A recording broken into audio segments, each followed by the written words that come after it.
Free agents are already fleeing to Atlanta after Angel Reese recently arrived. From her, not from Atlanta. And the timing couldn't be more awkward because Skylar Diggins-Smith, Does Rington, Azura Stevens, and Rockwell Jackson all hurried to sign with the Sky as soon as Chicago moved her out. Narrative. There's a lot of people out there talking about Angel Reese was a problem in Chicago. She was a locker room cancer. There's all kinds of narratives out there, but we all know the real reason. The same Chicago Sky that was deemed unattractive by all. The same franchise that no one was allegedly interested in joining. As it happens, the city was never the issue, and we have 2 years' worth of receipts to show who it was. Why, in your opinion, do no one desire to play with Angel Reese? Tell me in the comments section below. The players want to go there now that Angel is no longer there. Becoming unsightly. It's becoming ugly. As they say, it's getting late early. I told you that the illness was eradicated. Chicago is now headed in the right direction thanks to Angel Reese. Crazy. Yeah, absolutely crazy.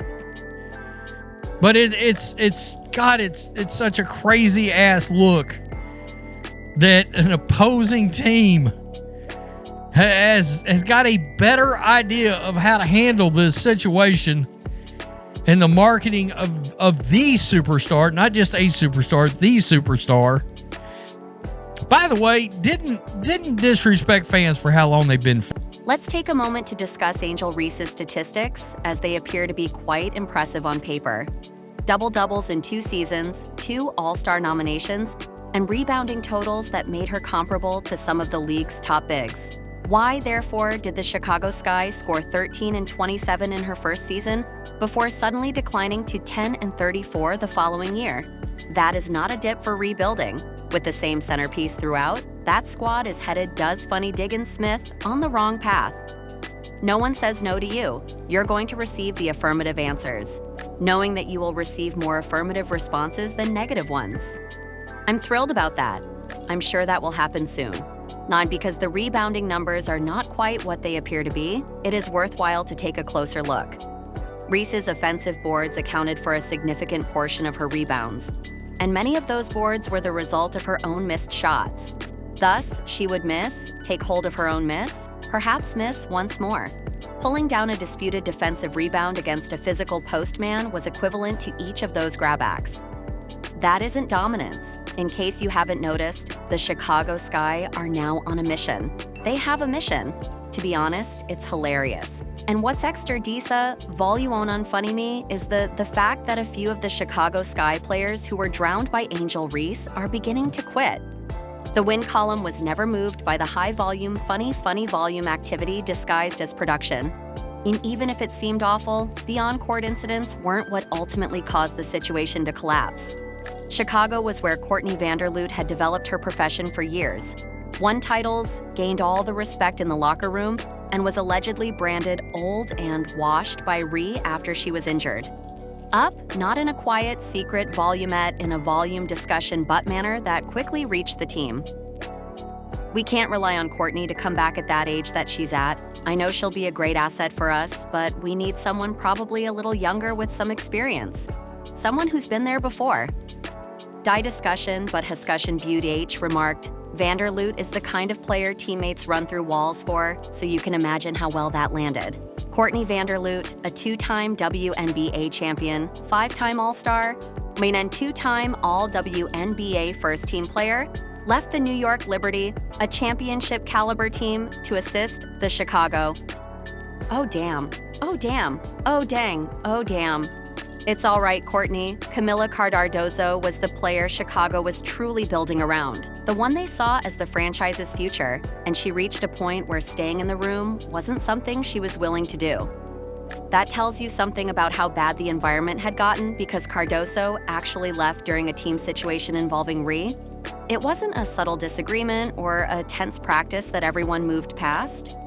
Drambit. She isn't Tadic, she just plays basketball. The worst thing about Camila Cardoso last night was that you could see that she was clearly giving up on her team. Look at this. Look at this. Camila Cardoso was literally walking toward the New York Liberty bench, saying things like, Hey Brianna, Sabrina, scoot over a little B she isn't it, B she isn't bit. It. Permit me to sit down. Sandy, are you there? Is there space on the bench for me? Is it possible for you guys to have an additional player? Can I try on different jerseys to see how I fit in with this team? The suspension followed. Reese was suspended by Chicago, and it's difficult for teams to get there. When the front desk has already attempted the more subdued choices, chats, warnings, and interventions, and none of them worked, the result is a suspension. When a player is suspended by a team, the she isn't, the squad has bit. Have Haver run have out of patience to handle the situation, which has often been terrible for some time. And the uniformity was what made everything so harmful. This wasn't a single unpleasant event or a miserable week. Over the course of 2 complete seasons, Reese's actions consistently followed the same pattern, which her teammates eventually publicly acknowledged. She was referred to as a locker room cancer. Locker cancer, cancer. In professional sports, that expression is rarely used unless the harm was severe and significant cancer. Significant. Ran deep because players automatically defend one another. When they depart from that and go on record, it indicates that the circumstances had an impact on how they prepared, worked, and felt each day when they entered that place. Oh no, peace was struck by significant Angel Reese. This Yahoo Sports piece about Angel Reese didn't hold back at all. It appears to have been on site from the beginning. I couldn't stand her, so I exposed the organization. Cancer in the locker room. Now that Angel Reese is gone, the locker room is doing backflips. The entire double-double fiasco. The locker room was silently collapsing while the front office watched the win totals decline. Additionally, they were able to witness both events simultaneously. Reese was generating, according to the stat sheet. She was an issue according to the team, and Chicago's front management ultimately chose those Angadu.L. Facts could no longer coexist. They therefore began searching for a completely different route out of the predicament. I'm not settling for the same stuff we did this year. We have to get good players, great players. That's a non-negotiable for me, Reese publicly stated to the Chicago Tribune following her second consecutive postseason loss. The team took note of this statement, considered 2 years of defeats, and discreetly began compiling their own non-negotiable list. Rather of it woo, they improving her teammates. Reese's contributions are primarily focused on improving Reese's stat sheet. But if you play your cards well, a team can build a predictable starting lineup with 2 first-round draft picks for the next 2 years. Even more advantageous, though, is that Reese was clearly seen as a locker room cancer since, according to some stories, Sky players are overjoyed that she is no longer there. In 2028, there will be 2 first-round selections and a second-round trade. And that's what Chicago received from Atlanta for a Thana player who had been selected for 2 consecutive All-Star teams. Internet users were going crazy over it. One commenter referred to the return as a bag of chips. And to be honest, it's not that far off. 2 future first-round picks in the WNBA are not insignificant, but they are also not the price you pay to get a player you truly think has the potential to transform your team. They are the price you pay when the opposing team simply wants the matter resolved. The manner Chicago's decision to move on reveals everything about their perspective on this. When a star is grudgingly traded by a team due to financial constraints, fit issues, or other uncontrollable circumstances, the player is shopped for months. In exchange, they wait for a proven component. They ensure that they receive the full value. None of that was done by Chicago. The Sky took advantage of Atlanta's draft capital, which won't appear on a court for years. According to one report, to put it clearly, the Sky wanted to get rid of her so bad, they grabbed the first offer that came through the door. This is not how a team maximizes the value of a star player. That's a situation where a franchise ends. The Bravado Hashas suddenly struggled to win games since they drafted Angel Reese, and ESPN expects me to think that the organization is to blame. In any case, I don't believe that Angel Reese's trade had anything to do with basketball. The Bravado believed that Angel Reese was more problematic than she was worth, which is why I believe she was traded. Before her 3rd season, no player of Reese's purported caliber is transferred for future picks unless the team transferring her determines that the picks are worth more than she is at the moment.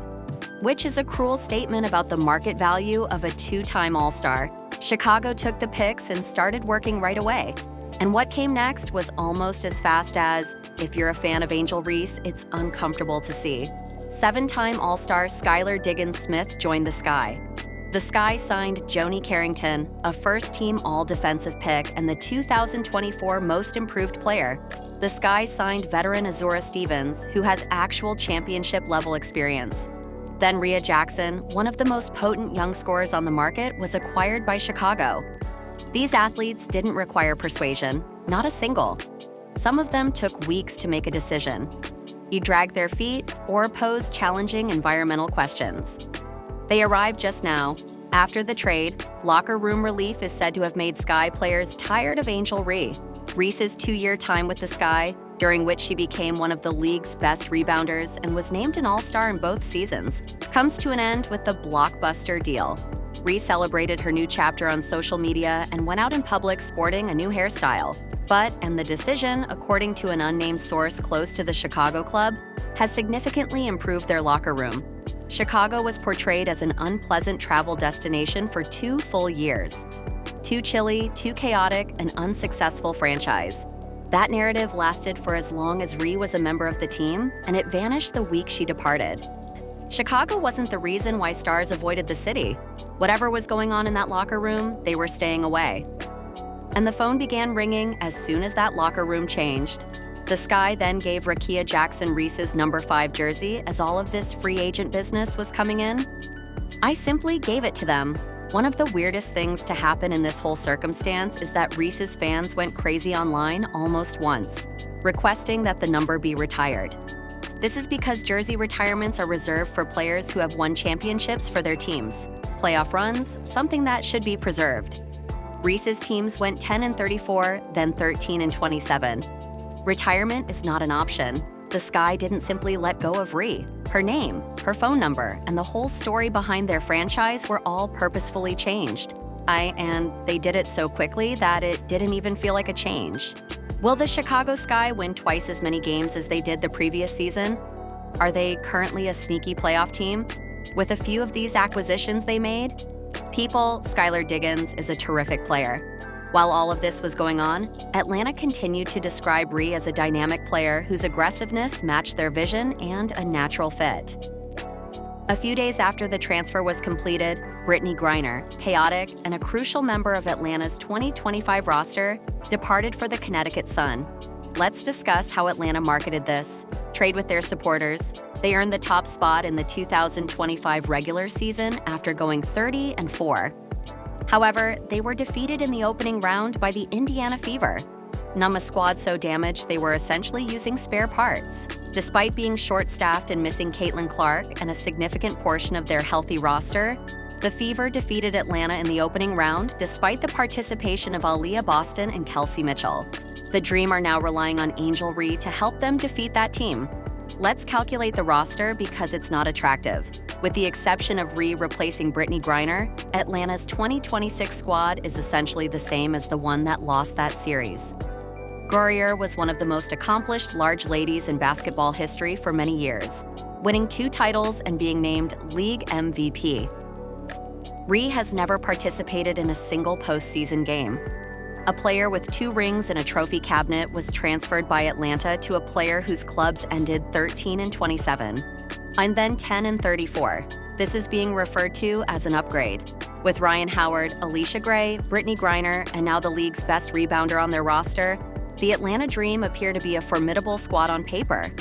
Atlanta should have won. I believe they went 30-14 in the previous season. Atlanta ought to be a contender for the championship. However, I'm really skeptical since I believe that Angel Reese has been added to that locker room as a poison and toxin. Ryan Howard is legitimately among the league's top perimeter players, and Alicia Gray was 4th in the MVP voting last season. Thus, it's not as though Atlanta has nothing to work with. They are both adept at moving off the ball, spreading the floor, and creating their own shots when necessary. Their skill is not the issue. The question is whether Reese's paint-related habits, her pursuit of statistics, and the conflict she carried with her to Chicago begin to influence how when the games are important, a team that was already competitive truly works together. When free agency finally arrived, Atlanta wasn't exactly the league's most sought-after destination. There were rumors circulating that WNBA players had heard what had happened in Chicago. and some of them weren't rushing to sign with a team centered around Ree. Locker room reputations operate in this manner. There isn't an official announcement or press release, just players are messaging players, and agents are conversing with agents, with word spreading throughout the league as usual. Everyone is aware of the atmosphere by the time a team tries to recruit through free agency. One and a few players made the decision to go somewhere else. However, this is what I would advise the young women you mentioned on her new Atlanta team. Prepare to extend your hands in this manner, but you won't be able to catch the ball since she will to get the rebound, then another rebound, then another rebound, and so on. And in this way, I'm simply fascinated by this. And Scap, I'm going to start this season by watching some of Atlanta's best moments. When it occurs, I'm going to observe those teammates' body language. When Reese saw that free agents weren't jumping at the chance to join her in Atlanta, she reportedly became enraged. She was curious as to why players weren't forming a line. And the solution was in front of her the entire time, so that question alone is quite illuminating. Within weeks of shipping Ree out, Chicago, now which everyone had considered a dead-end destination for the previous 2 years, suddenly recruited 4 elite players. Without any hesitation at all, Diggins, Smith, Carrington, Stevens, Jackson, and others signed or were traded to the skies. The Ree watched it occur and was still unable to make the connection between her own part in Chicago's prior free agent failures and the city's success as a free agent immediately following her departure. It's not unlucky. Even though she didn't see the trend, the rest of the league did. I believe that Angel Reese should pay close attention. With the Atlanta Dream, you had better make the most of your chance. All right, you're playing alongside Alicia Gray and Ryan Howard. Every one of them is a star. 20 points are scored every game. All you need to do is play the part you were destined to play. Atlanta made a move. They forfeited future draft picks and paid nothing for current players. On the surface, the financial reasoning makes sense, but when they were searching for players to complete the squad, they failed to take Reese's reputation into consideration. And right now, they have nearly the same team going into 2026 that was eliminated in the opening round by a feverish, shorthanded team. Right now, Chicago looks entirely different, and it happened very quickly, uncomfortably quickly. If you were an Angel Ree fan observing from the sidelines, you would have witnessed 2 years of the same losing record, the same missed playoffs, and the same story about no one wanting to play in Chicago. Then Ree goes, and a few weeks later, everything completely changes. That speed is not accidental. That franchise was very aware of what it had to act as soon as the barrier was removed. It's fairly obvious. The administration and coaching staff of the Chicago Sky stated, "We are not putting more money into this team. We are not building this team around Angel Ree." In reality, Chicago is focusing on Camila Cardoso. She is also a very unusual player to build a team around. Cardoso functions inside a system. She doesn't push things, and she doesn't give teammates the impression that attending practice is something they must psychologically prepare for. After 2 years of what that locker room endured, it seems that the last portion wasn't a low bar. Skylar Diggins-Smith, a 7-time All-Star with experience in run-winning strategies and the ability to improve players around her, completely alters the way the offense operates.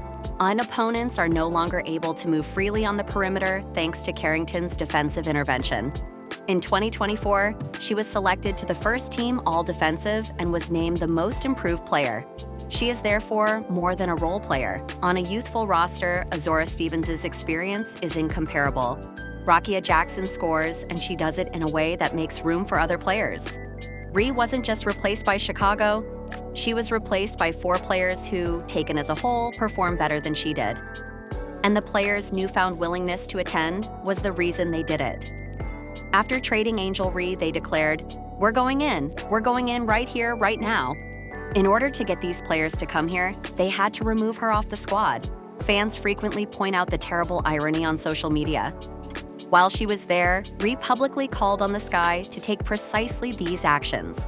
The Sky went out and acquired the players she wanted, but it wasn't negotiable, having her on the roster. Let's now discuss the implications for the Indiana Fever.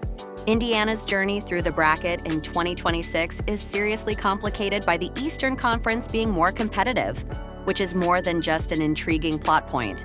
Chicago is expanding quickly. Atlanta took a chance. Teams are retooling. On paper, things became more difficult for the Fever. However, none of those retooled Caitlin Clark is on rosters, and that's a big deal. The Fever had the worst record in the league when Clark moved to Indiana, but in her first season, she led them to the playoffs. She was surrounded by Kelsey Mitchell, Aaliyah Boston, Lexi Hall, and Sophie Cunningham, who, despite being shorthanded, defeated Atlanta in the first round. Clark's impact on a defense extends beyond her own scoring. From a distance of 30 feet, she draws defenders out of position, allowing Boston to work in the post without a double team waiting for her, allows Hull and Cunningham to grab the ball in space on the perimeter rather than battling through traffic, and provides Mitchell with running room during transition. Under Clark's leadership, the entire offense breathes differently, and recruiting veterans in the offseason won't help you achieve that. You are aware that the dynasty begins after you, rather than alongside you. Chicago skies to Angel Reese. Woo-wee! I informed you that the AR illness was widespread. That was not something anyone wanted to toy with. That's crazy. Although Chicago's roster structure is wise and their rebuild is genuine, they are still pursuing what the Fever currently possess.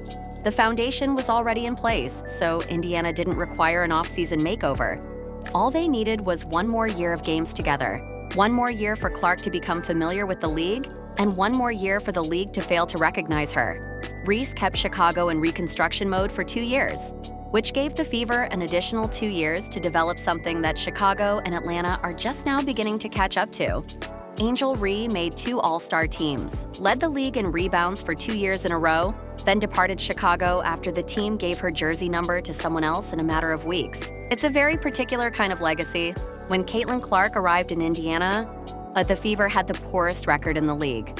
She worked with her teammates, not against them, to turn them into playoff winners in a single season. Furthermore, the distance between the two professions isn't getting smaller. Atlanta's roster is unfillable. Reese is sitting there wondering why no one is calling while Chicago continues to sign celebrities. Why, in your opinion, does no one desire to play with Angel Reese? Tell me in the comments section below. Turn on all alerts, like, and subscribe so you never lose out. On the screen, click the video, and we'll see you in the upcoming